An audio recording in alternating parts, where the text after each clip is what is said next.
Hello, Dr. Croker here, and this is a guide to the final steps of Faith, an 8-player trial where you'll encounter Nidhogg. This fight is a bit difficult, but with a few pointers you'll most likely get through it on your first try. Please like and subscribe. I'm releasing guides for every story dungeon and trial in the game, so you always know what's coming. Let's get started.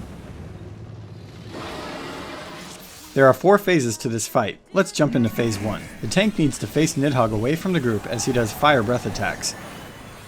He will frequently cast Deafening Bellow, which deals light raid-wide damage, but sometimes it hits twice back to back. These AoE holes will appear on the floor. Move quickly if you're in one. They hit hard and fast. Hot Wing is a cast where the whole arena is marked except for a safe line down the center. Get to the safe region before you're blasted with fire. During phase 1, he will sometimes fly upward and cast Cauterize. This will hit about half the floor, so it's best to run to the middle at first, then step aside when the marker appears. Phase 2 begins when he says, "Come my children," and this is an add phase. The Shadow Dragon on 2 legs cannot be tanked. He just randomly approaches people and does a heavy swipe. There is no marker for the swipe, but you can watch out for his animation.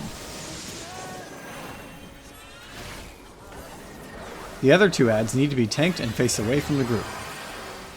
At the end of phase 2, Nidhogg will do a moderate knockback, but it will wipe the group if the adds aren't dead. In phase 3, Nidhogg will be in human form, and when he enters, he'll deal light raid-wide damage. In this form, he often does a heavy hit on the tank called Alamorn.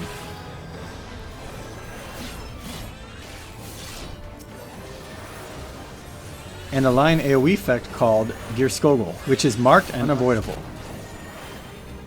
High Jump is an ability that puts circles on several players and they'll need to spread apart. After it lands, it will leave behind a pool that puts a bleed debuff on anyone who stands in it, so it's best if the marked players leave the pools at the edges. There are also several effects he will cast simultaneously, including a pulsing proximity marker and several AoE patterns. Just run far from the proximity marker's center while avoiding the AoE markers at the same time. This is easier to see than explain in words, so take a look.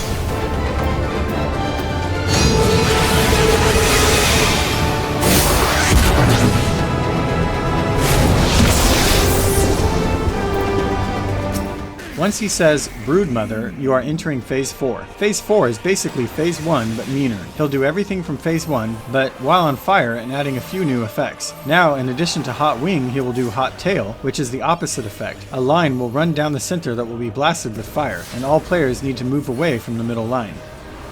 He'll have a new spell called Alamorn, which begins with a familiar stack marker, but once it lands, it hits over and over for several seconds, so stay stacked until it's done. Lastly, he will also spawn balls of fire in the arena that hover for a moment, then explode in Bomberman patterns with no marker. Just make sure you aren't in front, back, or beside these balls of fire.